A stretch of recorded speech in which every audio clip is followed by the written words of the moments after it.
Friends, welcome to Bharathi's hobby. ಸ್ನೇಹಿತರೆ, ನಾನಿವತ್ತು ಬಾಳೆಹಣ್ಣು ಮತ್ತು ಶೇಂಗಾದಿಂದ ಮಿಲ್ಕ್ ಶೇಕ್ ತಯಾರಿಸ್ತಾ ಇದ್ದೇನೆ. ಇದು ತುಂಬ ಟೇಸ್ಟಿಯಾಗಿದ್ದು ನಮ್ಮ ಮನೆಯಲ್ಲಿ ಎಲ್ಲರಿಗೂ ಇದು ತುಂಬ ಇಷ್ಟ.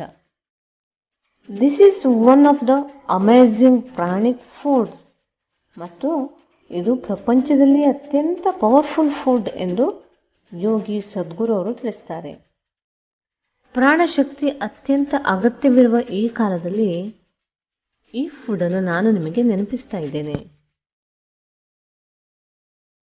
ಫ್ರೆಂಡ್ಸ್, ನಿಮಗೆಲ್ಲ ಗೊತ್ತು ಬಾಳೆಹಣ್ಣು ಸೇವಿಸುವುದರಿಂದ ಸಾಕಷ್ಟು ಪ್ರಯೋಜನವಿದೆ ಎಂದು. ದಿನಕ್ಕೆ 3 ಸಣ್ಣ ಬಾಳೆಹಣ್ಣು ತಿನ್ನುವುದರಿಂದ 90 ನಿಮಿಷ ವ್ಯಾಯಾಮ ಮಾಡಿದಷ್ಟು ಶಕ್ತಿ ಸಿಗುತ್ತದೆಯಂತೆ. ಮತ್ತೆ ನೀವು ನನಗೆ ಕೇಳಬಹುದು, ಯಾಕೆ ಬಾಳೆಹಣ್ಣನ್ನು ನಾವು ಹಾಗೇ ತಿನ್ಬಹುದಲ್ಲ ಎಂದು. ಹೇಳ್ತೀನಿ ಕೇಳಿ. ಶೇಂಗಾ ಅಥವಾ ನೆಲಗಡಲೆ ಇದು ಅಮೋಘವಾದ ಹೆಲ್ತ್ ಬೆನಿಫಿಟ್ಸ್ ಅನ್ನು ಹೊಂದಿರುವುದರಿಂದ ಅದನ್ನು ಬಾಳೆಹಣ್ಣಿನ ಜೊತೆ ಸೇವಿಸುವುದರಿಂದ ಅದರ ಬೆನಿಫಿಟ್ಸ್ ಡಬಲ್ ಆಗುತ್ತದೆ ಎಂದು ತಜ್ಞರ ಅಭಿಪ್ರಾಯ.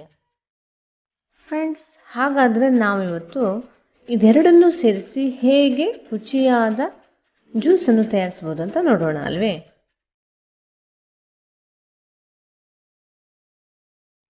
ಒಂದು ಗ್ಲಾಸ್ ಮಿಲ್ಕ್ ಶೇಕ್ಗೆ ಬೇಕಾಗುವ ವಸ್ತುಗಳು: ನೆನೆಸಿದ ಶೇಂಗಾ ಅರ್ಧ ಕಪ್, ಬಾಳೆಹಣ್ಣು 1, ಜೇನುತುಪ್ಪ 1 ಸ್ಪೂನು, ಕೋಕೋನಟ್ ಮಿಲ್ಕ್ 1 ಕಪ್, ಇದು ತೆಳ್ಳಗಿರಬೇಕು, ಏಲಕ್ಕಿ 1 ಅದರ ಪೌಡರ್.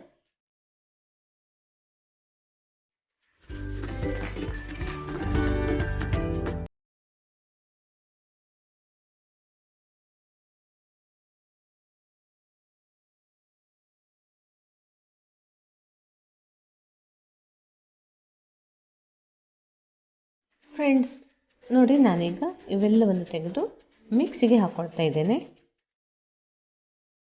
ಸ್ನೇಹಿತರೆ, ಇಲ್ಲಿ ನಿಮಗೆ ನನ್ನ ಸಲಹೆ ಎಂದರೆ ಡಿಪಾರ್ಟ್ಮೆಂಟ್ ಸ್ಟೋರ್ನಲ್ಲಿ ಸಿಗುವ ಸಿಪ್ಪೆ ಬಿಡಿಸಿದ ಶೇಂಗಾವನ್ನು ದಯವಿಟ್ಟು ಉಪಯೋಗಿಸಬೇಡಿ. ಅದನ್ನು ತೊಳೆದು ನೆನೆ ಹಾಕಿದಾಗಲೇ ನಿಮಗೆ ಅದರ ಅಪೌಷ್ಟಿಕತೆ ಅರಿವಾಗುವುದು. ಅದರ ಬ್ಯಾಡ್ ಸ್ಮೆಲ್ನಿಂದ ನಿಮಗೆ ಮಿಲ್ಕ್ ಶೇಕ್ ಇಷ್ಟವಾಗಲಿಕ್ಕಿಲ್ಲ. ಆದ್ದರಿಂದ ದಯವಿಟ್ಟು ಸಿಪ್ಪೆ ಇರುವ ಶೇಂಗಾವನ್ನೇ ತಂದು ಬಿಡಿಸಿ 1 ಗ್ಲಾಸಿಗೆ ಅರ್ಧ ಕಪ್ನಂತೆ ನೆನೆಸಿಡಿ. ಈಗ ನೋಡಿ, ಮಿಕ್ಸಿಯಿಂದ ತೆಗೆದ ಮಿಲ್ಕ್ ಶೇಕನ್ನು ಗ್ಲಾಸ್ಗೆ ಹಾಕೊಳ್ತಾ ಇದ್ದೇನೆ.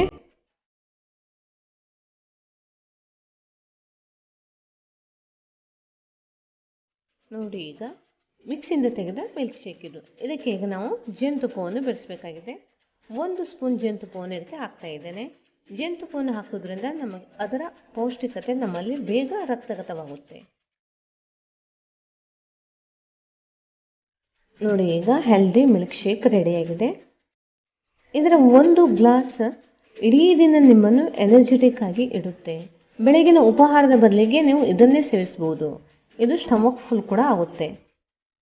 ಇದು ಅತ್ಯಂತ ಸೋಜಿಗದ ಹೆಲ್ತ್ ಬೆನಿಫಿಟ್ಸ್ ಅನ್ನು ಹೊಂದಿದ್ದು ನೀವೇ ಅದನ್ನು ಸೇವಿಸಿ ಅರಿಯಿರಿ. ಹಾಗೆ ನಮಗೆ ಕಮೆಂಟ್ಸ್ ಅನ್ನು ಬರೆಯಿರಿ.